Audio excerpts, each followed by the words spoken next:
Hello and welcome to the HashCoder community, and today we will be discussing about the HTML elements. So this is the third video of our tutorial. An HTML element is defined by a start tag, some content, and an end tag. This line is sweet, this line is cool. Just remember, defined by a starting tag, then there is some content in between the starting and ending tag, and finally there is an ending tag, right? So like for example here, you can place any tag in here. You can place heading, you can place a paragraph or anything.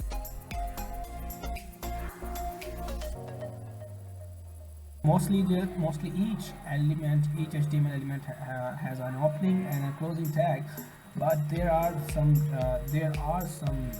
people no, there are some elements which has no content and no end tag, like BR used for breaking the line, like moving the content to the next line, and then there is something called HR, horizontal ruler. It has no opening, it has just opening tag, and it is no closing tag. These are called empty tags, right? Empty elements. Okay, so okay, we have talked about the initial, I would say, the structure of a basic HTML tag, right? But you will be wondering that if I want like if we can see here, so inside HTML we have head tag, right, and a body tag, and inside the head tag we have meta tag, and a title tag, right?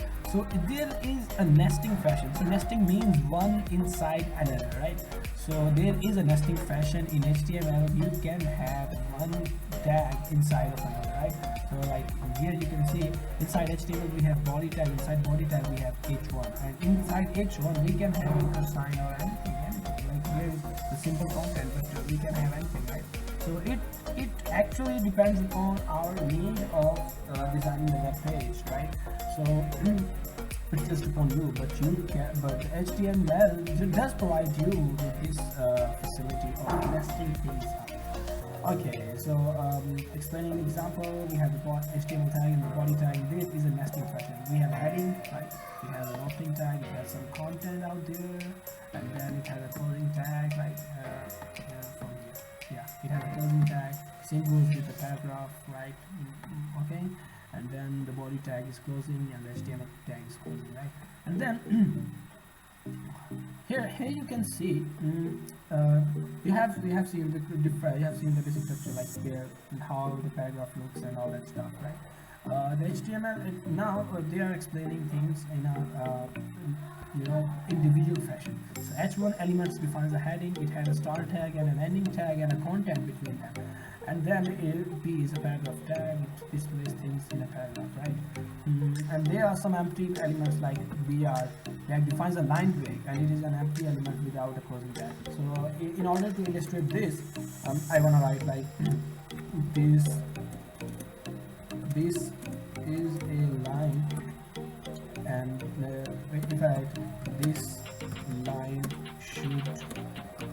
this line should be written on one line below, right? So if I write this and hit Ctrl S and open it in the right server, let's see what happens. So you can see that although I have just break it up, right, but this line just shows in one fashion, like this is a straight line. This is a straight line, it shows in just one line, right? But if I want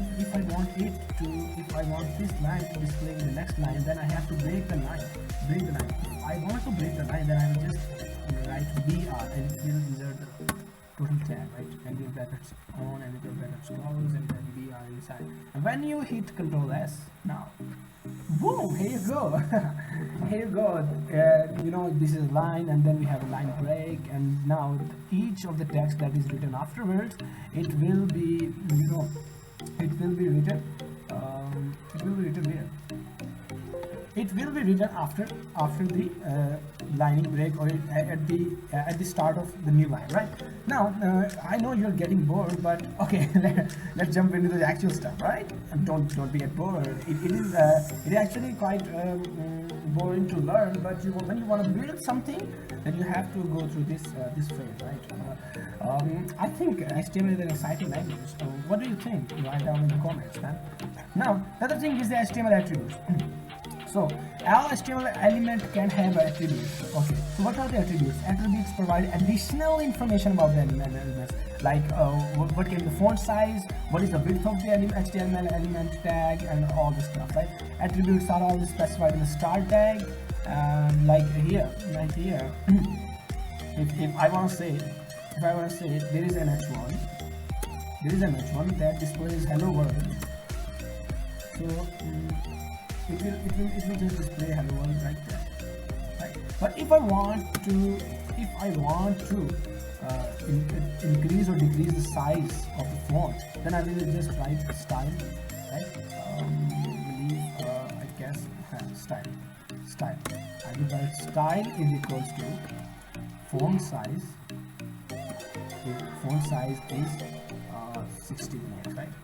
Just don't worry about this part. This part is actually contributed into the CSS thing, right?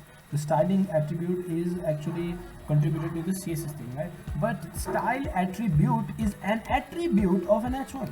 Okay, just remember, I'm just explaining it to you for the sake of explanation. When I hit Ctrl S, boom, here you go. Here you can see the different layout. When I hit 600. Let's see what happens. Oh man.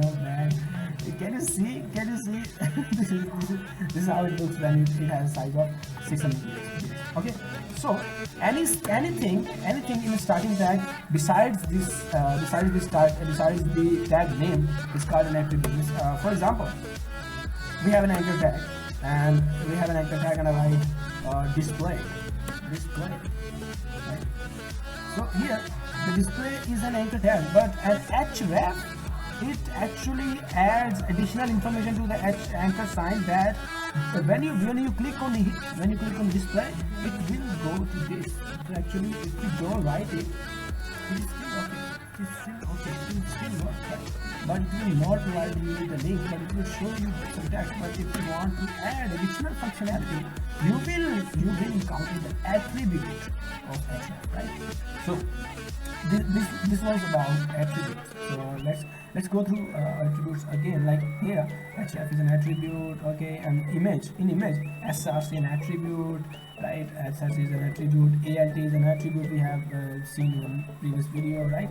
So the image tag src, the width and height, there are different types of attributes. You can Google it out. Like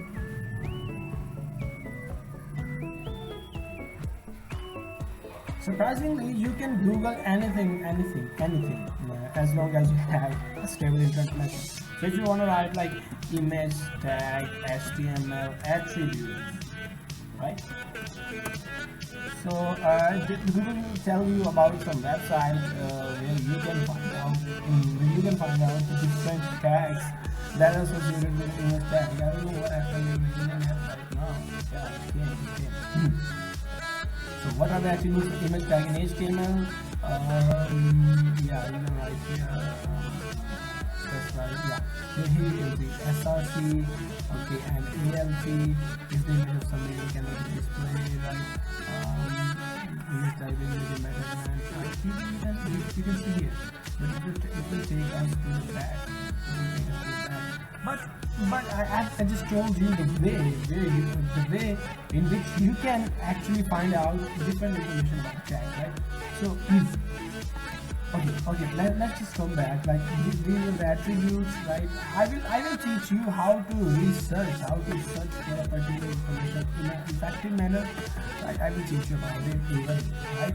So don't worry how I did that. Okay, so src is an attribute, alt is an attribute. So anything besides the tag name that adds the functionality of the tag is an attribute. So src is an attribute or not? It is an attribute, because you can have an image tag without any src, but it will display something like this. It will display just an empty thing. If like this. Let's see how it looks. It actually don't display anything, but you can write it out, okay? But now if I write src, Alright, so I'm adding the functionality. Because like if I have hash dollar, it is actually giving some path from which the information to be pulled, the image to be pulled on the screen, right? But it is not because the path is not correct, right? But this was about HTML attributes, right? So like if you can see P here, if you can see a paragraph, like this is a red paragraph. So if I write this is a red paragraph, Control C, and then I write P here, and then place, and then Control S, and then C.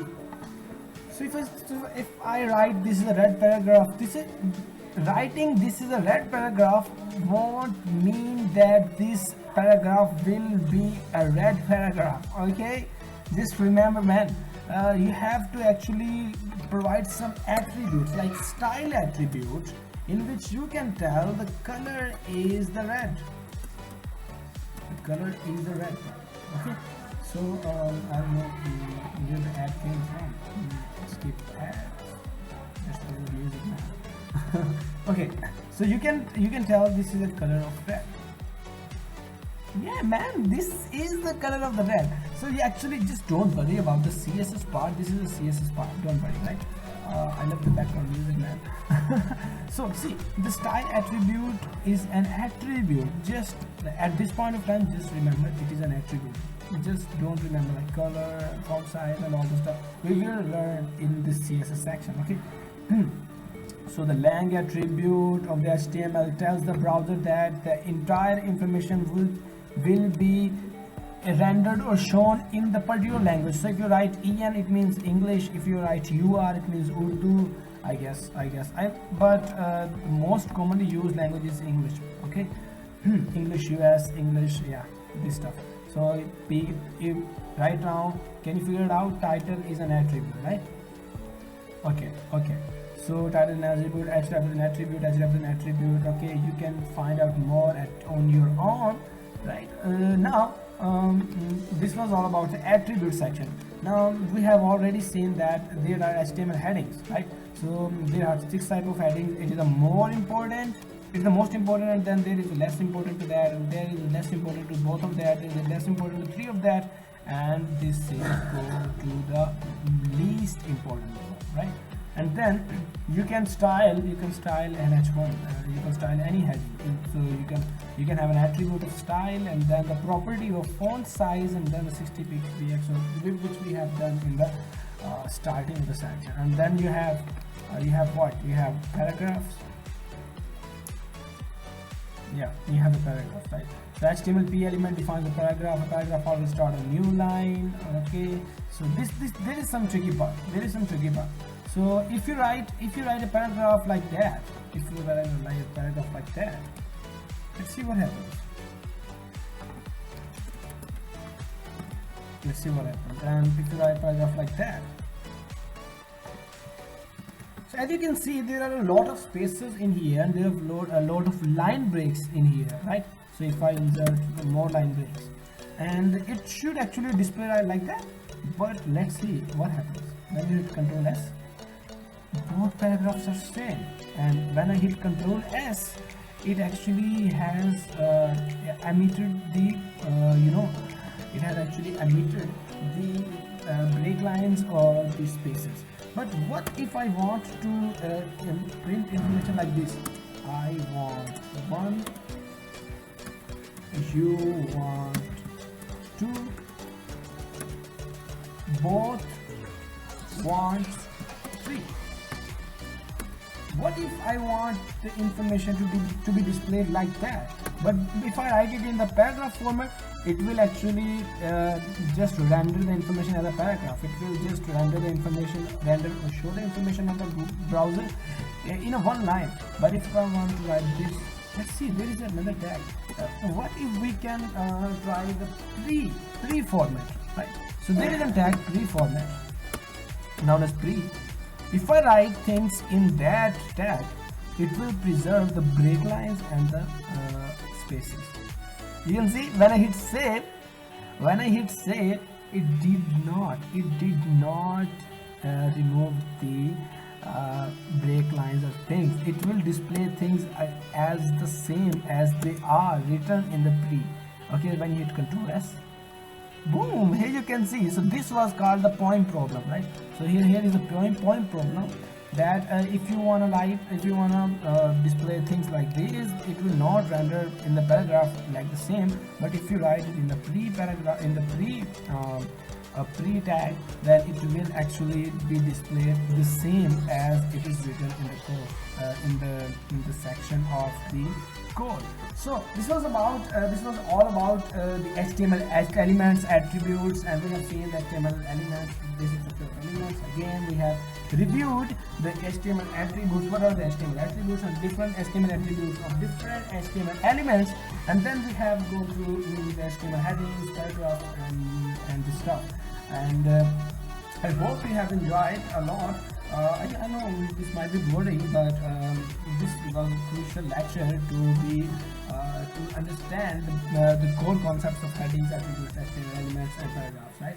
And in the next section, we will be discussing about HTML style, formatting, quotations, and comments, which is a very interesting topic. So if you have enjoyed till yet, I would suggest to you to smash the like button and subscribe to the channel, and share it with your friends so that they can become the front-end developers too.